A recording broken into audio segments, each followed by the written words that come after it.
I'm Anil Kumar sharing with you a question involving absolute function.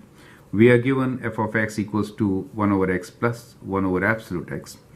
We need to write f of x as a piecewise function and then evaluate f of 1 and f of minus 2.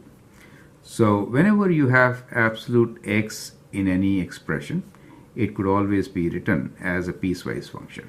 Absolute x is actually equals to x if x is greater than equal to 0, and it is minus of x when x is less than 0.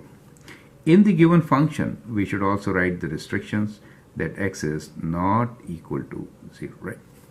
Now, we'll keep this restriction in mind and rewrite the function itself. So we have f of x as equal to a piecewise function. So it could be x greater than 0 or less than 0 for f of x, correct?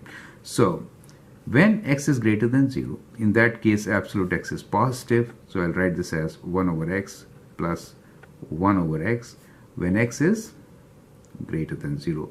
We cannot include 0 here since that makes it undefined, right?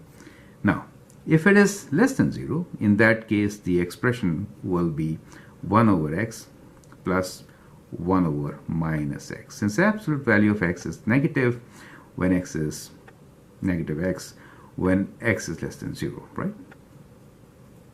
And that could be written as 2 over x for x greater than 0 or 0 because plus and minus makes it minus for x less than 0. Perfect.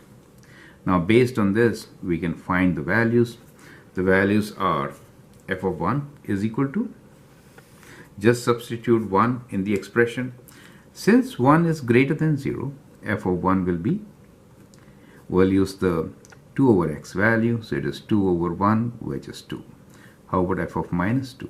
F of minus 2 less than 0 has to be 0. So that is equals to 0. Generally, you could also graph this function. Let me graph this, and then we will also write domain and range of this function. You can actually pause the video at this stage, graph the function, and also write down its domain and range, and then check with my solution, right? So when x is greater than 0, it is 2 over x. You can take some table of values to do that part. That is to say, you can make a table of values like this. Take some values of x, let's say 0, let's say half, 1, 2. These are good values to take, right? On the right side, on the left side, you know it is 0, so you could just do this and 0. Perfect. So when you substitute 0 here, you know it does not exist. It is a vertical asymptote, so that is the vertical asymptote. Correct? So you cannot divide by 0, just like a reciprocal function, as you can see. But when you divide, when you put x as half, it becomes 4, right? When you put x as 1, it becomes 2.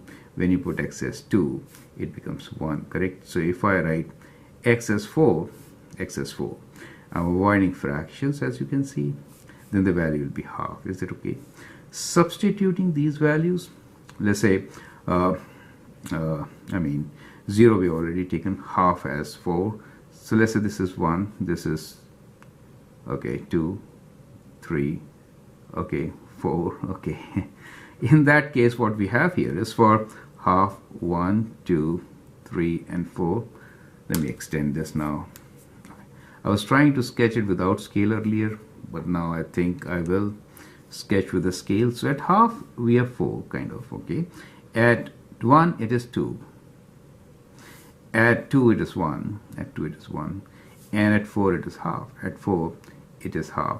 So you can see it is an absolute function. It could now be written as a reciprocal function in quadrant 1, kind of like this. Do you see that? Kind of like this. Okay, so that is how it is.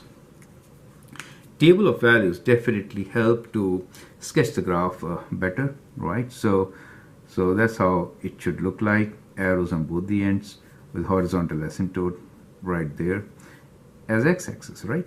So some values there help you to sketch the graph better. Anyway, so what you see from here is that this particular expression is either 0 when you are on the left side of y-axis and acts like a reciprocal function vertically stretched by a factor of 2 in the first quadrant, right?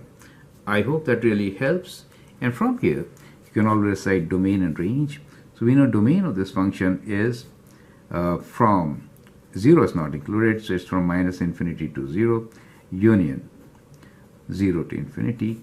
As far as range is concerned, range is 0 is included in the range, right? So it is approaching 0. So it is y is greater than equal to 0, where y belongs to real numbers.